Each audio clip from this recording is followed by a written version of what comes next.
I'm really appreciative of everybody's time that they have taken tonight to learn about the housing element update for the city of Madera and what is all entailed at this stage of the game. I'd like to introduce our panelists this evening. Our panelists include from the city of Madera, myself, I'm Gary Conti, the planning manager for the city of Madera. Also with me from the city of Madera is Will Tackett, our community planning development director. And then from our consultants, Rincon Consultants, we have Jason Montague, who's a community planner, Eric Von Berg, who's a supervising planner, and Kay Reel, who's also a community planner.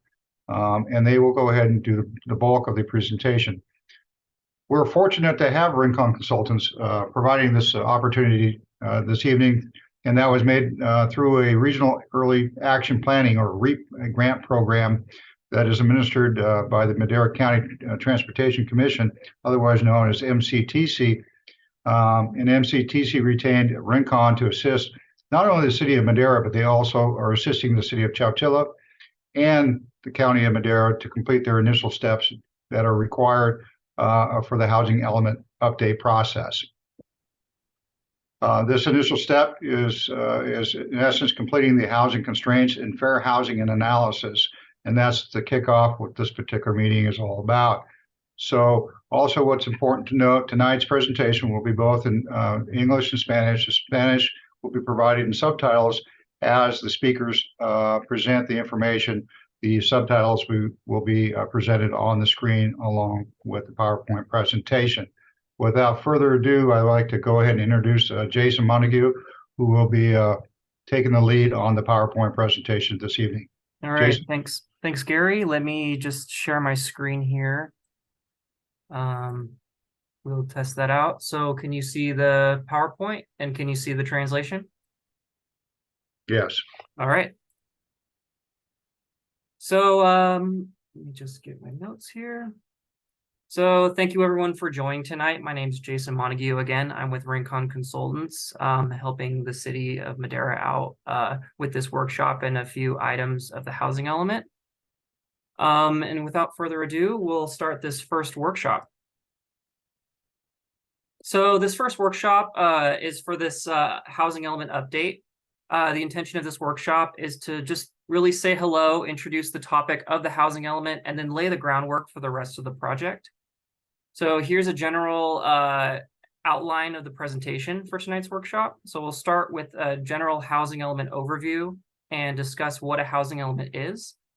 We'll talk about some housing element basics and main components of the housing element. And then we'll move on to a discussion of Madera's regional housing needs allocation. And then we'll discuss affirmatively furthering fair housing, which is another important piece of the housing element. And then we'll talk about the project schedule of the housing element moving forward, as well as additional opportunities for public engagement. So as far as engagement goes, there is a survey that's associated with this workshop that will be available on the city's website, where members of the public can share their thoughts or concerns of the housing situation in Madera. You can also find a copy of this presentation on the city's website, and this presentation will be recorded and posted on the city's website. And I should also mention the survey will be available in English and Spanish at the city counter as well. As part of this presentation, we'll also have an open discussion during this meeting to give attendees the opportunity to share their thoughts on this project, or just generally their comments on housing in the city of Madera, what we should consider as part of the housing element. And we have a few discussion questions to get the ball rolling with that. So the first topic we will discuss is an overview of the housing element. So what is a housing element? A housing element is one of 8 required elements of the city of Madera's general plan. Other elements of the general plan include land use element, circulation element, open space element, public safety element, and a noise element. The housing element is unique to the other elements because it is the only element that is required to be updated every 8 years. The other elements have much longer lifespans, 20 years. This update to the housing element is the 6th time it's been updated. So it's referred to as the 6th cycle. The housing element is also the only element of the general plan that is required to be certified by the California Department of Housing and Community Development, also referred to as HCD for short. The update to the housing element follows a prescribed schedule provided by the state. So this housing element update has an adoption and certification deadline by January 31st, 2024. What does the housing element do? The housing element is intended to accomplish a number of current and long-term housing goals in the city. The housing element provides an assessment of current and future housing needs that include an analysis of housing characteristics, such as age, race and ethnicity, housing for special needs groups, such as seniors and individuals experiencing homelessness, housing affordability, such as rental cost and home values, and housing conditions. The housing element also includes an analysis of future housing production, including where in the city future housing can go and what constraints are present that could preclude the development of housing in the city. So all of these different sections of the housing element contribute to the city's goals, policies, and programs, which is really where the rubber meets the road with the housing element. It's what the city is going to do and how they're going to achieve their objectives based on the analysis that's done in the other sections of the housing element. So some programs could be incentivizing construction of affordable housing, updating the city's municipal code, and making available fair housing services to those who need it. So how are housing elements funded? So one funding source that Gary mentioned at the beginning of this meeting is the REAP funding, so Regional Early Action Plan Grant, also referred to as REAP. This funding comes from HCD and is administered by the Madera County Transportation Commission, or MCTC. These fundings are intended to assist jurisdictions with the preparation, adoption, and implementation of the plans in the housing element, to accelerate housing production and assist jurisdictions in meeting their regional housing needs allocation, or RHNA for short. There are a few limits to this REAP funding. So in the case of the city of Madera, this funding covers this workshop that we're having tonight, a housing constraints analysis and a fair housing analysis. So these will be the stepping blocks for completion of the total housing element, which will come later this year. All right, so moving to housing element basics. So there are 4 central components of a housing element. There's the community profile, which provides an overview of the demographic breakdown of the city, including details on population, race, and housing stock characteristics such as age and condition of homes. And then there's the housing constraints chapter, which analyzes various housing constraints such as governmental, non-governmental, and environmental housing constraints to determine where there are barriers to impede housing development. So an example of a government constraint could be limits to development imposed by the city development code, lengthy application processes, or excessive development fees. A non-governmental constraint are generally market constraints, so a high cost of land or high construction costs.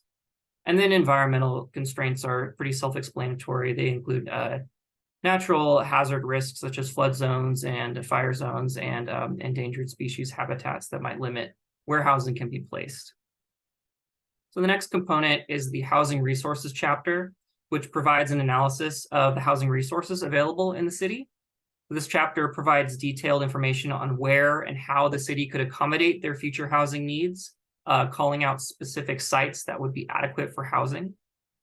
And then finally, the last component of the housing element is the community plan, which includes the city's goals, policies, and programs to address housing needs, and specifically through a lens of fair housing.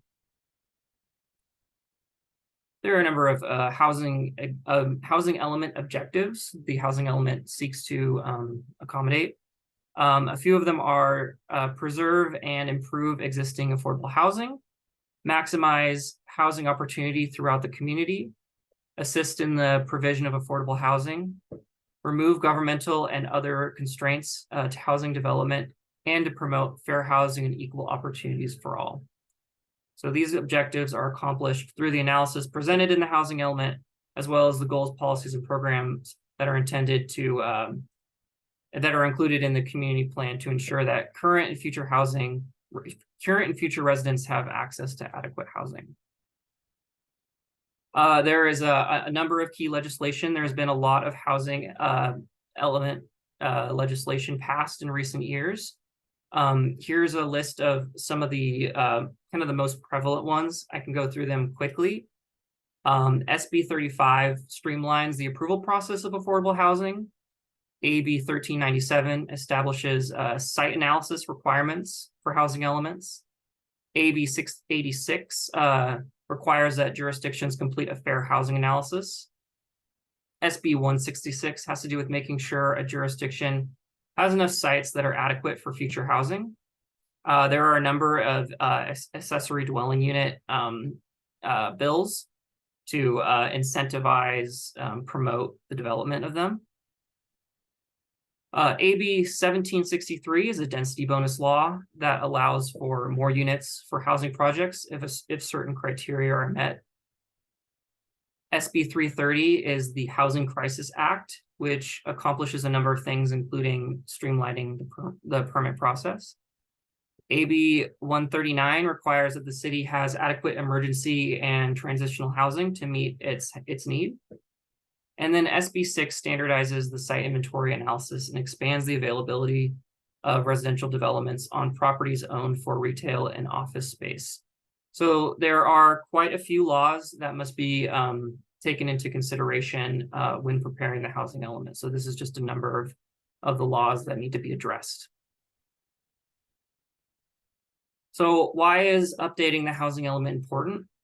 Each jurisdiction needs to bring their housing element into compliance with state law in order to have a valid general plan. A non-compliant or invalid general plan can create a potential for the city to be legally challenged when making land use decisions. And a non-compliant general plan is also required to apply for and receive certain grants for community development, housing, and infrastructure.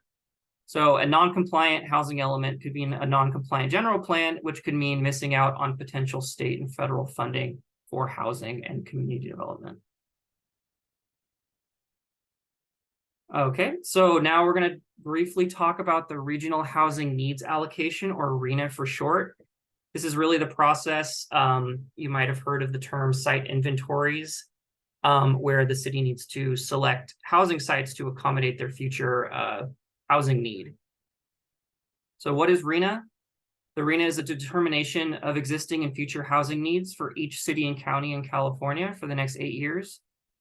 And this is also known as a 6 cycle, which spans from January 31st, 2024 through January 31st, 2032. So this RHNA allocation is the allocation for Madera for this 8-year cycle. They need to accommodate that number through planning. So the number is based on anticipated need for each jurisdiction and is broken down by income level. The RHNA allocation process starts on the state level, where the overall statewide need is determined.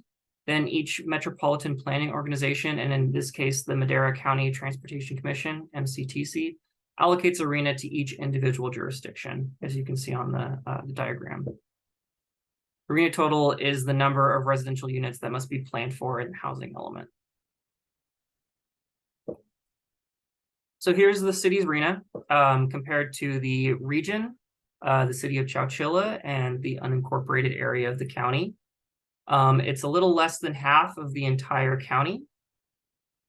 And as you can see, the city needs to show that they have a capacity to support 5,910 units at various income levels, which is higher than Madera and then an unincorporated area.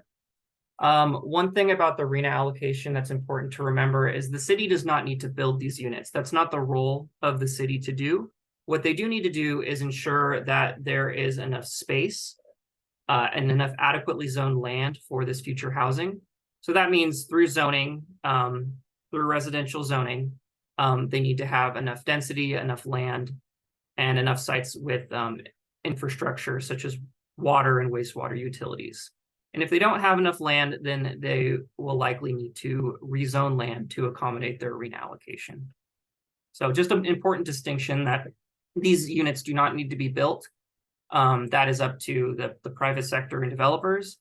These units do need to be planned for. So here we are looking specifically at the lower income breakdown for the region, which is a term that includes the very low and low income RHNA. So approximately 35% of the RHNA allocation for the city of Madera must accommodate lower income housing, while approximately 16% of the RHNA is allocated to the moderate income category, and 45% of the RHNA allocation is allocated to the above moderate income category. So you're probably wondering what these income categories mean. So here's a breakdown. So each income category is a percentage of the countywide area median income. You can see the percentages on the left-hand column. So for very low income, a household would make between 30 to 50% of the area median income, which in Madera County is a little over almost $67,000. So for example, a very low income house must be affordable to a household that makes between $20,000 and $38,000 per year. And so for a housing unit to be affordable to that family, the rent would not exceed $973.75 a month. So this concept is the same for the other income categories. So that's the way the income categories are broken down. So moving on to affirmatively furthering fair housing, which is certainly a mouthful. These requirements are relatively new. The requirements were part of AB 686, which went into effect January 1st, 2019. And then the guidance for how jurisdictions should incorporate fair housing into their housing elements came out in the spring of 2020. So relatively new. Jurisdictions throughout California are still kind of learning what they need to do for this fair housing analysis. The state of California defines AFFH as taking meaningful actions in addition to combating discrimination that overcome patterns of segregation and foster inclusive communities free from barriers that restrict access to opportunities based on protected characteristics.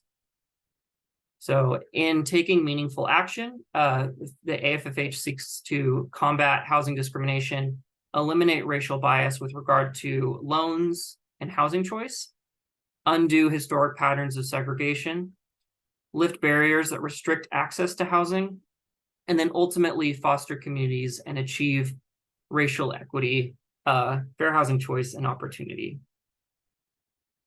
The assessment of fair housing that is prepared as part of Madera's housing element identifies fair housing issues in the city, and then it identifies the contributing factors that create those issues.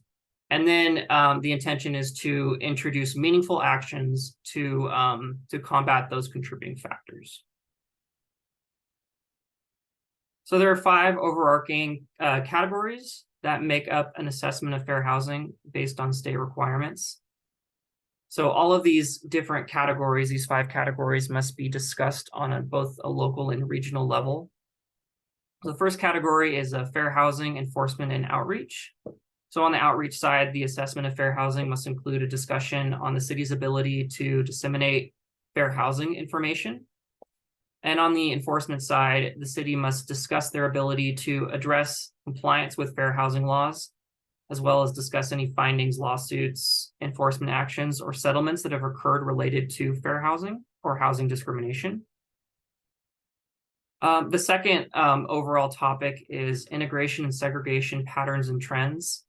So segregation is defined as the separation of different demographic groups into different geographic locations or communities, meaning that those groups are unevenly distributed across a geographic space.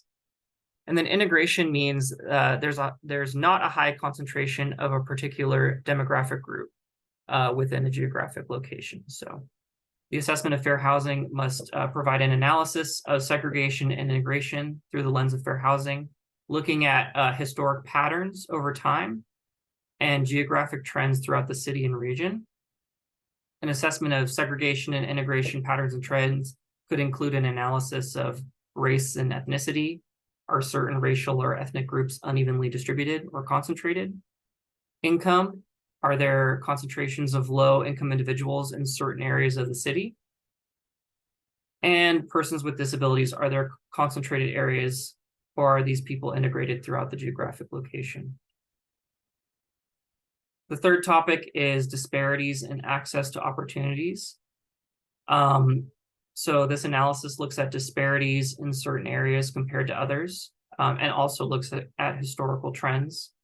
So opportunities include access to good education in schools, as well as high math and reading proficiency and graduation rates, access to centers of employment, job proximity, low poverty, and high median income, high scores and access to public transportation, and then a healthy environment with low pollution. The next topic is disproportionate housing needs, including displacement risk. So this category looks at housing needs regionally and over time. Disproportionate housing needs refer to significant disparities in the proportion of members of a protected class that are experiencing a category of housing need when compared to the proportion of members of other groups. So in this category, the city must provide an analysis on how different groups and areas of the region are impacted by level of overpayment or cost burden for housing, overcrowded households, substandard housing conditions, individuals experiencing homelessness, and displacement risks. And then the last topic is racially and ethnically concentrated areas of poverty. So these are defined by the state as areas that have high concentrations of non-white racial groups, as well as high poverty rates. So these areas are determined to be especially vulnerable to fair housing issues. So the specific criteria is if an area has more than 50% non-white population and extreme poverty. So more than 40% of the population is below the poverty line. So the analysis will look at if there are areas that meet those criteria in the city of Madera, and then what the city will do to address those fair housing issues. So in addition to these 5 main categories, the city must analyze other relevant factors, such as historic lending practices and any other information that doesn't necessarily fall into one of these 5 broad categories. So this is a very large and a very important part of the housing element, and it's very new as well, like I mentioned. So okay, so now we'll move to the discussion portion of the workshop. So we have a few discussion questions to get the ball rolling, or to get people to have ideas on what to talk about. You feel free to open it up and discuss anything you want related to housing or the housing element process in Madera. So I think everybody can raise their hands on their own and unmute themselves. So, and also if you want to put a chat in, or a question in the chat, go ahead and then we can read it out and then address that as well. So here are a few questions. I'll just read them now, and then we can open it up for discussion. So what are the top housing challenges for the city of Madera? So this could be high cost of living for rental prices or ownership, not enough housing, difficulty finding affordable housing. What members of the community are most in need of housing services?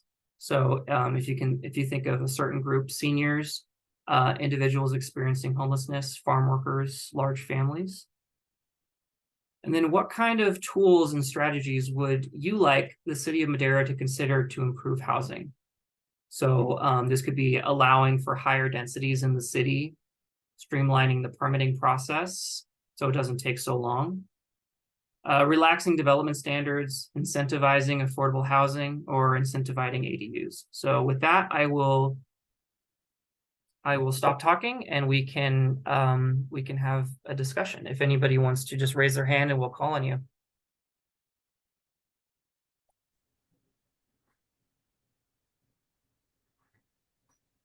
And I cannot see the the chat or hands. Okay, if there's anybody, could you just let me know? Will do. Not yet. Okay.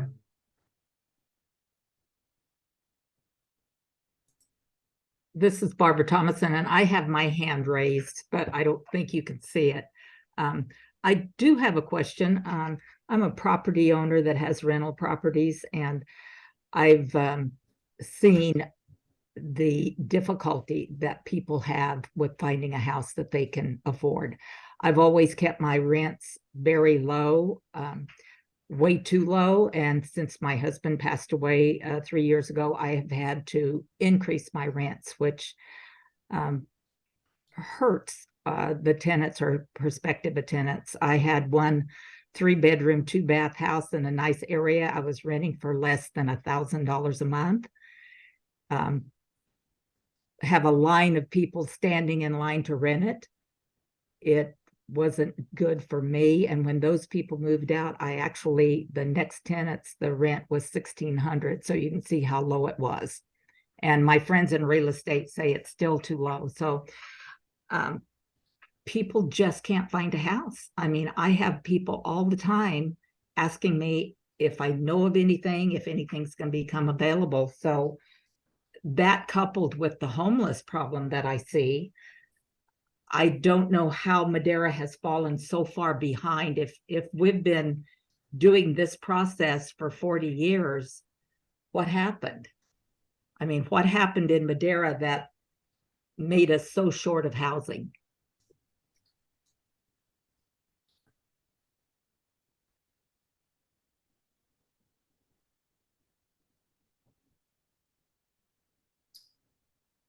It looks like we have a comment from Alex Salazar.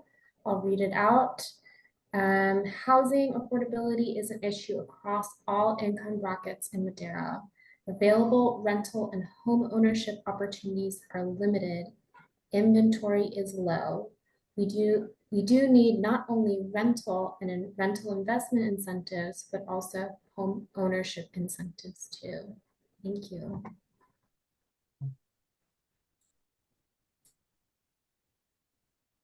Okay, so yeah, home ownership incentives.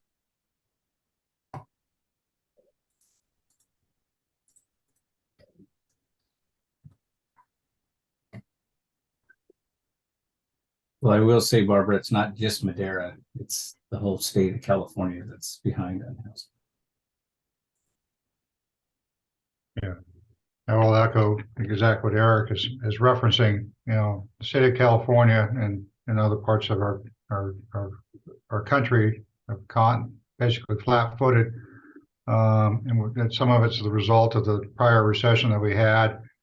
We had a fair amount of inventory of land that was available for opportunities for construction of various types of housing, whether it be a single-family home or multifamily type homes. But there was you know, the lack of financing and the capacity of securing the appropriate financing to construct in the beginning, and the materials of being available, that has really caused some of the dire conditions that we have today here in Madera as well as other places. And then you have the surge of, you know, the cost of housing because of a crisis of most recent times that have just now caused us with a double whammy. We're still nationwide trying to catch up with housing stock in various forms. I think it's still going to be some time. Housing itself has become a traded commodity that's also contributing to the challenges and raising the cost of housing. Certainly, as the interest rates are down changing, the opportunities are going to be we will fill those progressions too. And I know that for a fact, working with the developers here in our community. There was an interest of certain size type homes, particularly in single family, as to what would be the preferred market. Let's say, for example, a 1,700 square foot house, 2,500 square foot house, or even bigger than that, because the cost in some perspective was relatively reasonable. However, with the tightening of the dollar and the interest rates today, now the interest is back to looking at homes that are somewhere in the range of 1,300 to 1,500 square feet in order to make that available for affordability. So we're starting to see a trend again, going back to the smaller units here in Madera. I'll jump in too and add, I think what we've observed through the years is that, again, as I think Eric was mentioning, it's not the city's business to develop housing. I think we need to do what we can to make it our business to partnership, because we can incentivize the heck out of affordable housing, but ultimately we need the developers with the interest, the wherewithal, and the desire to develop that affordable housing. A lot of it relies on subsidy. That housing is not producing a great deal of income generation through operations or rental. So it comes down to the funding and how those projects are subsidized. But without mandatory requirements such as inclusionary housing or perhaps other methods which would mandate the provision of affordable housing, we're really at the mercy of the market. And we just don't see a lot of interest from developers in developing affordable housing. So again, partnerships with housing authorities, other local interest groups, that's mostly, in my experience, where we see the affordable housing provided. And it's a really big challenge. The state has passed a lot of legislation in recent years to streamline processes, to again incentivize affordable housing. In my own experience, it hasn't been enough to get the developers to bite. So while all of that is great and certainly supported at our local level, again, it's drumming up the interest and the desire, and trying to continue to cut through the tape to make those types of projects not only feasible, but something that can be developed in a reasonable time frame, or again, based upon the market conditions to meet the current needs.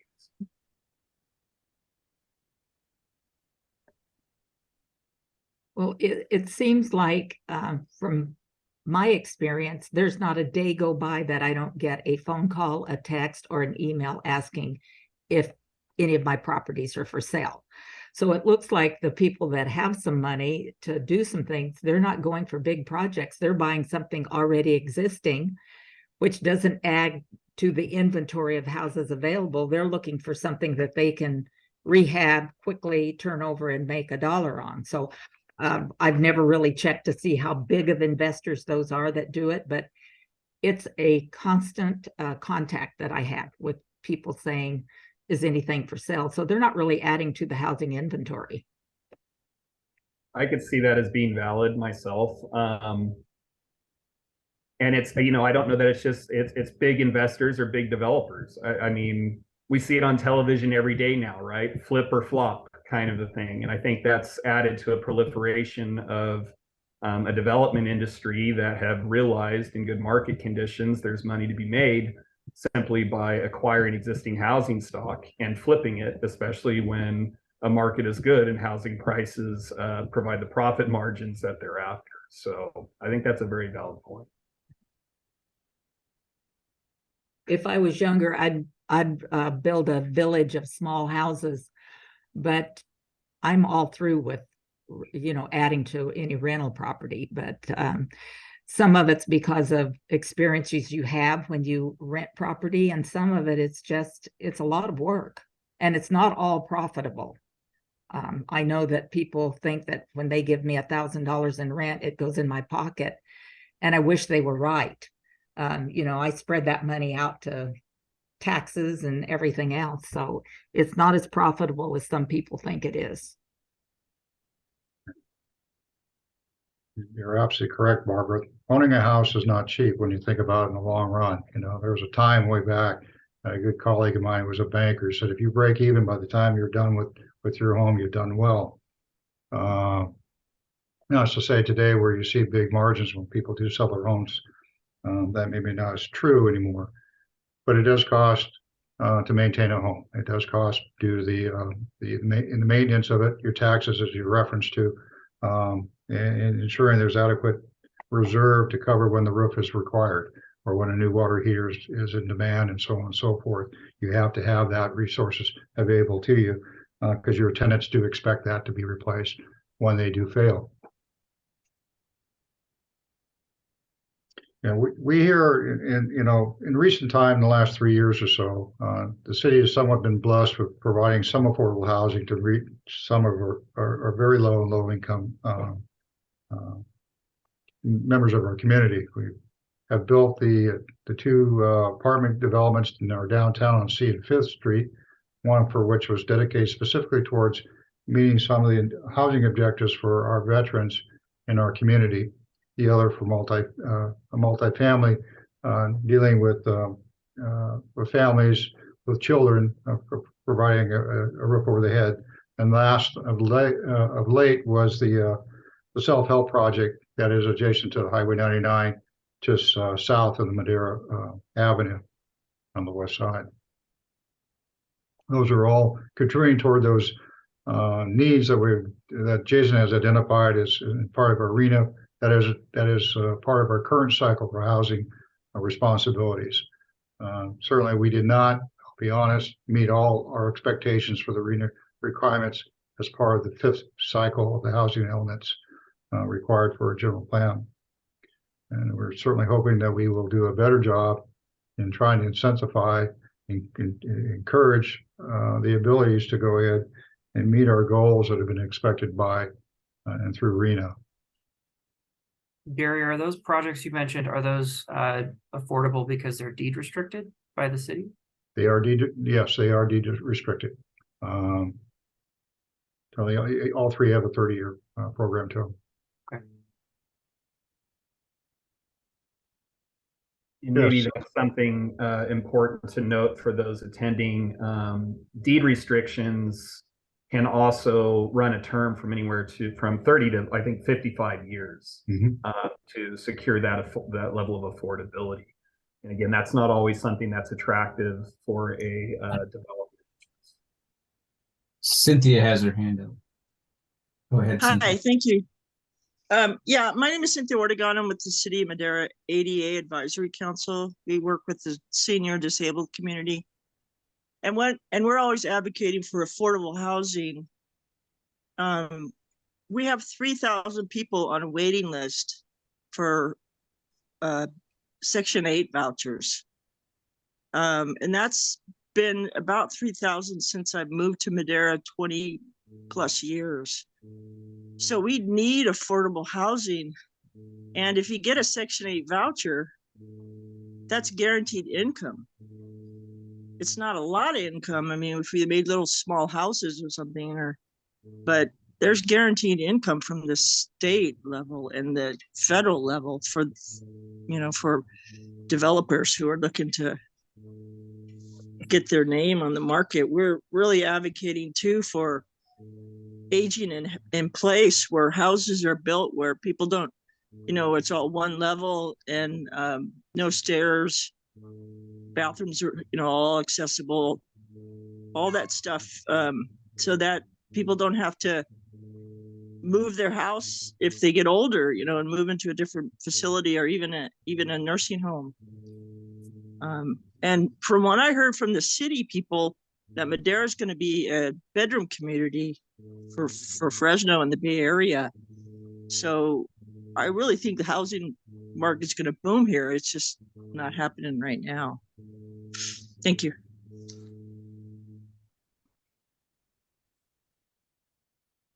Thank you, Cynthia. I might just chime in on that point too as well. I think it's important for us as city planners to look at the neighborhoods that we build and providing diversity in the housing in those neighborhoods rather than just a cookie cutter type of subdivision, for instance, which provides one type of housing at basically one market rate. I've seen successful subdivisions that incorporate a diversity of smaller lots, bigger lots, multi-unit development, and even assisted living all in one neighborhood, which while you would still have to potentially move, it makes room to move up and move down for empty nesters or to move into assisted living environments, all within the same neighborhood that you bought into. So if we create well-designed neighborhoods that are attractive, the idea there is providing the diversity within that neighborhood. So even if you do have to move with life's changes, you have the ability to do so within a neighborhood in which you've grown, become accustomed, or which is desirable to you, perhaps in proximity to schools, whatever it may be. So that's just an important factor to consider as we looked at how the overall form of new development as it's proposed. I would just touch on that. From a housing element perspective, that's certainly a goal. Providing a variety of housing types for all types of people. Yeah, I mean, single family subdivisions are not the answer for every individual. So providing a variety of that. And it's really a matter of how to get that done and where are those opportunities in the city. Auntie Corey in the chat, I'll just read this out. I would like to know if the Madera City or County will offer or have grant funding available for ADUs like LA County has had. As I would like to add onto my home for my family that has been displaced as of right now. We have 5 people in 1 bedroom because they were not able to find a home to live in.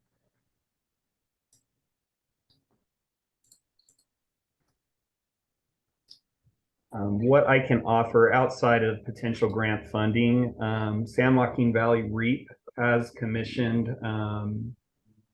a local firm to develop some pre-approved ADU units, as well as policies, procedures, potential text that can be adopted into zoning regulations or ordinances to encourage ADU development. I can mention at this time that is something the city of Madera is going to be looking at adopting and implementing within the coming months. The potential to have some pre-approved ADU designs with some diversity so that we can integrate them well into our existing building stocks or neighborhoods, which may have some character defining features to them. But again, basically have a pre-approved ADU design so we can take that cost out or away from the homeowner in having to design an ADU that can be located on the property. The state has also passed a lot of legislation relative to ADU development. Much of it preempts local regulation. Again, in order to make it easier for ADUs to be developed and to limit local municipalities' ability to deny ADUs or implement regulations which would make them infeasible. If that's something for which any individual in attendance this evening has interest, please contact our local planning department. I'd be more than happy to spend time going through regulations and looking at what programs the city will be offering within the coming months. And Barbara, an ADU is an accessory dwelling unit, also referred to as a granny flat or a second unit. It could be a back house on an already existing house. So just another unit on your property.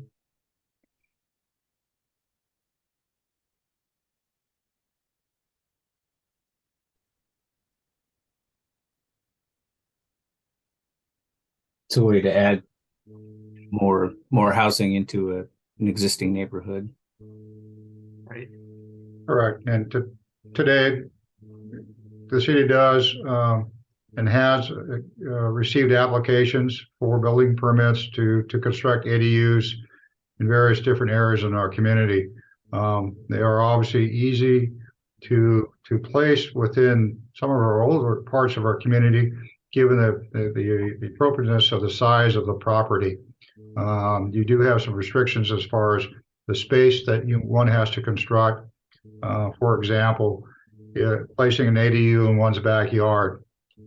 The setback requirements from the side yard property lines as well as the rear yard property line need only be 4 feet, whereas we have our standard design for the placement of the primary house, which are much greater than that. So we have, the state has virtually accommodated or trying to instill the abilities to provide additional housing on the same properties today in a way to meet our housing objectives.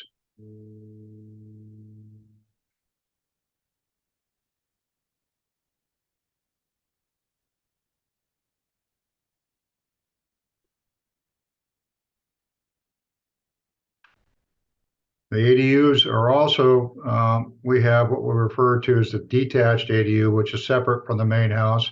And you're also able to go ahead and construct an ADU, which is attached to your home, more or less, if you will, somewhat like a duplex.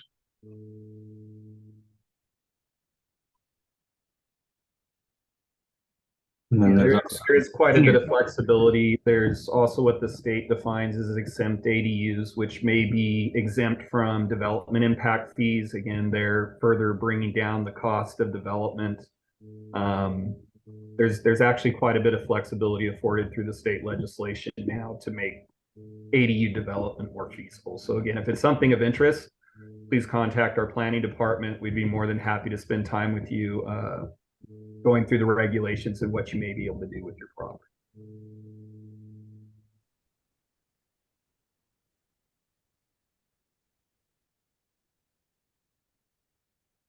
Any other questions tonight?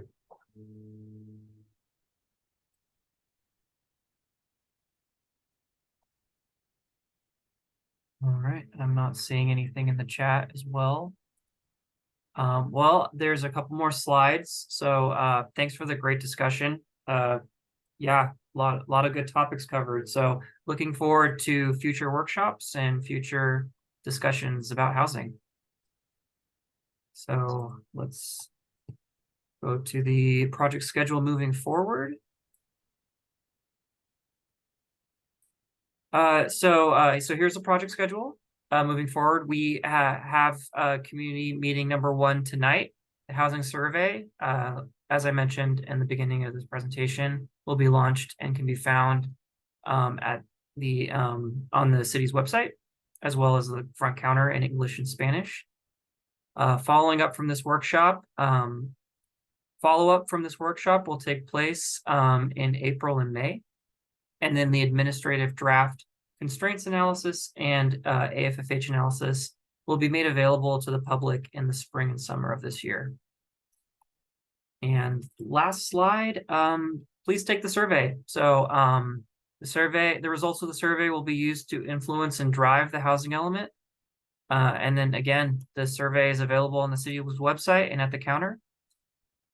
And that's the presentation. So thank you again for joining. This presentation was recorded and will be posted on the city's website along with the PowerPoint presentation.